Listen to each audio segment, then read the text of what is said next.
நான் உங்ககிட்ட ஒரு क्वेश्चन கேக்குறேன். உங்க குழந்தைய நீங்க டிசிப்ளின் பண்றப்போ அவங்க உங்ககிட்ட பயப்படுறாங்களா இல்ல ஓபனா பேசுறாங்களா? பேரண்டிங்ன்றது ரூல்ஸ் கிடையாது. It's a relationship. நாம எப்படி ரியாக்ட் பண்றோம்ங்கறத பார்த்து தான் குழந்தைங்க இந்த வேர்ல்டே புரிஞ்சுக்கிறாங்க. நாம இன்னைக்கு 4 டிஃபரண்ட் பேரண்டிங் ஸ்டைல்ஸ் பத்தி பார்க்க போறோம். நீங்க அதுல ஒரு ஸ்டைல்ல கூட இருக்கலாம் இல்ல மிக்ஸா கூட இருக்கலாம். பட் அவேர்னஸ் இருந்தாதான் சேஞ்சை கிரியேட் பண்ண முடியும். Hi, I am Nivetha Kannan, a mother and a person who is trying to learn new things. என்னோட ஜர்னில நீங்களும் ஜாயின் பண்ணிக்கணும்னு நினைச்சீங்கன்னா என்னோட சேனலை சப்ஸ்கிரைப் பண்ணுங்க.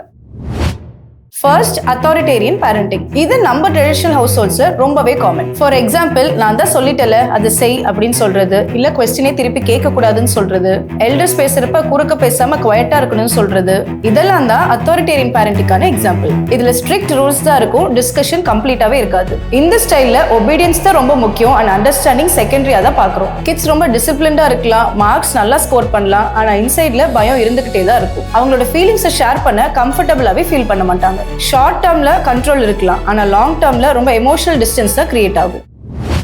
Number 2, permissive parenting. இது ரொம்பவே லவ்விங் ஸ்டைல், ஆனா கொஞ்சம் கெடுக்கிற மாதிரியும் கூட. இதுல பேரண்ட்ஸ் ரொம்ப சாஃப்டா குழந்தைங்க எது பண்ணாலும் ஓகே ஓகேன்னு சொல்லிட்டு இருப்பாங்க. Sleep time, food time, screen time, இது எல்லாமே குழந்தைங்க தான் முடிவு பண்ணுவாங்க. பேரண்ட்ஸ் இதுல இன்வால்வே ஆக மாட்டாங்க. இதுல ரூல்ஸ் அண்ட் பவுண்டரிஸ் கிடையவே கிடையாது. பரவாயில்லன்னு எல்லாத்துக்கும் ஓகே சொல்லிடுவாங்க. லவ் இருக்கும், ஆனா பவுண்டரிஸ் சுத்தமா கிடையாது. இதனால கிட்ஸுக்கு ஒரு செல்ஃப் கண்ட்ரோல் டெவலப் ஆகுறது ரொம்பவே கஷ்டமா இருக்கும். அவங்களுக்கு லிமிட்ஸை எப்படி ஃபாலோ பண்ணணும், எப்படி லிமிட்ஸ்குள்ள இருக்கணும், இது எதுவுமே அவங்களுக்கு புரியாது. அண்ட் முக்கியமா நோ சொன்னா அவங்களால அதை அக்செப்டே பண்ணிக்க முடியாது. டெசிஷன் மேக்கிங் என்ற லைஃப் ஸ்கில்லே உங்களுக்கு கிரியேட் ஆகாம போயிடும். ஃப்ரீடம் நிறையவே இருக்கும், ஆனா அதை எப்படி ஸ்ட்ரக்சர் பண்றோங்கிறது உங்களுக்கு தெரியவே தெரியாது.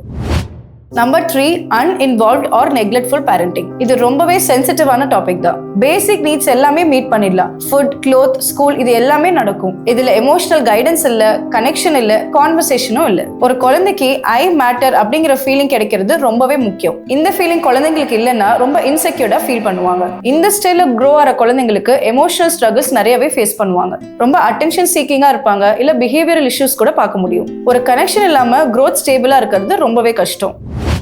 Number 4, gentle and respectful parenting. இது இப்ப ரொம்பவே டிஸ்கஸ் ஆகிற ஒரு ட்ரெண்டிங்கான ஸ்டைல்.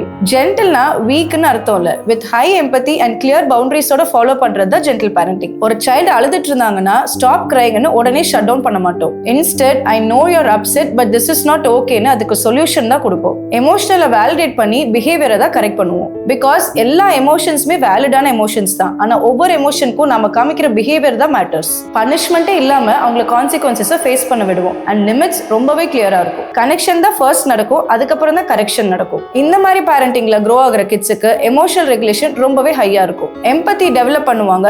பேரண்ட்ஸ் மேல ட்ரஸ்ட் ரொம்பவே ஸ்ட்ராங்கா இருக்கும். இது கண்ட்ரோல் பேஸ்டே கிடையாது, it's about respect based. So இப்பவே நீங்க அனலைஸ் பண்ணிக்கலாம் நீங்க எந்த ஸ்டைல இருக்கீங்கன்னு. ட்ரூத் என்னன்னா, யாருமே பர்ஃபெக்டான பேரண்ட்ஸே கிடையாது, இன்க்ளூடிங் மை செல்ஃப். எக்ஸ்பீரியன்ஸை தான் நம்ம எல்லாமே கத்துக்கிறோம். ஆனா அவேர்னஸ் இருந்தா நெக்ஸ்ட் ஜென்ரேஷன்ல கண்டிப்பா சேஞ்ச் இருக்கும். ஃபியரை யூஸ் பண்றது ரொம்பவே ஈஸி, ஆனா கனெக்ஷனை பில்ட் பண்றதுக்கு நிறையவே எஃபர்ட் போடணும். பேரண்டிங்னா பவர் இல்ல, இட்ஸ் அபவுட் ரெஸ்பான்சிபிலிட்டி. எப்பயுமே நாம சொல்றதா கேட்கணும்னு நினைக்க கூடாது, அட் த சேம் டைம் குழந்தை சொல்றதா கேட்கணும்னு நாமளும் இருக்கக்கூடாது. இது ரெண்டையும் பேலன்ஸ் பண்ணி கொண்டு போறது ஜென்டில் பேரண்டிங். இந்த கண்டென்ட் உங்களுக்கு யூஸ்ஃபுல்லா இருந்தா லைக் பண்ணி ஷேர் பண்ணுங்க. Let's race emotionally strong kids. Because நம்ம பண்ற சேஞ்ச்ல தான் ஒரு ஜென்ரேஷனோட சேஞ்சே இருக்கு.